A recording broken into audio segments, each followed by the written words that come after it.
Donald Trump's administration plans to allow imports of elephant trophies from Zimbabwe into the U.S., a move campaigners fear could damage global momentum on ending the ivory trade. In 2014, U.S. big game hunters killing elephants in Zimbabwe were banned from bringing their trophies home, on the basis that the country had failed to show that it was taking elephant management seriously. Interior Secretary Ryan Zinke has been accused of promoting the hunting industry over conservation. Photograph Molly Riley at the decision by the U.S. Fish and Wildlife Service USFWS to reverse the ban, which will also apply to trophies from Zambia, follows moves in favor of the U.S. hunting sector that are worrying some observers. Last week U.S. Interior Secretary Ryan Zinke, a hunter himself and a keen supporter of hunting policies, established an International Wildlife Conservation Council. It has a clear focus, the African Wildlife Foundation has pointed out, on promoting the hunting industry, not conservation. Trump's sons Donald Jr. and Eric are well-known hunting enthusiasts. The USFWS decision to lift the ban was announced at the African Wildlife Consultative Forum in Tanzania, an event co-hosted by Safari Club International SCI, a hunting rights group. The U.S. Humane Society said the announcement showed an uncomfortably cozy relationship between SCI and the Trump administration. Paul Babbers, the president of SCI, said the decision shows the administration recognizes that hunting is beneficial to wildlife and that these range countries know how to manage their elephant populations. The National Rifle Association (NRA), which joined with SCI to challenge the elephant trophy ban in court, also praised the rollback.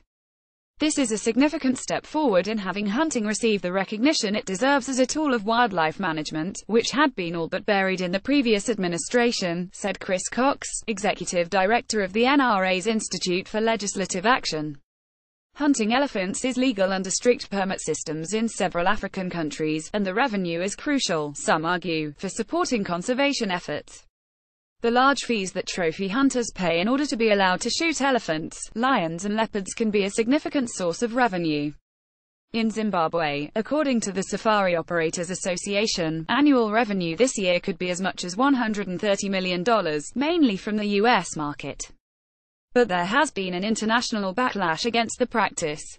A huge outcry over the shooting of Cecil the lion by Walter Palmer in 2015 led to calls for the dentist to be jailed, and trophy hunters are now regularly named and shamed by campaign groups. A petition to ban trophy hunting currently has 146,000 signatures. The move from the U.S. is seen by some as a step backwards from its strong stance against the illegal ivory trade. Ivory poaching has led to a catastrophic drop in elephant populations around the world over the last 15 years. The U.S. government has been a global leader in the fight to reverse the dangerous declines among Africa's most iconic species such as elephant, rhino, and lion. It is unfortunate that the Trump administration is willing to sacrifice that leadership position, said Jeff Crisfield, African Wildlife Foundation's chief operating officer.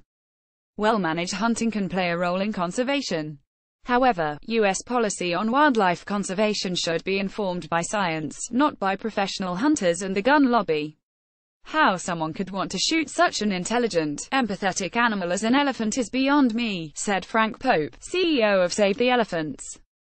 But what is most concerning for elephants is that renewed imports of trophy ivory into the U.S. might undermine the all-important ivory trade bans put in place by America and China. China continues to show strong leadership and will close all ivory trade within her borders by the end of the year. Up to now, American actions on elephants and ivory have been admirable. The fire of the ivory trade seems to be dying. The last thing we need is a sudden blast of oxygen from a misguided policy change. A lion displayed as a hunting trophy.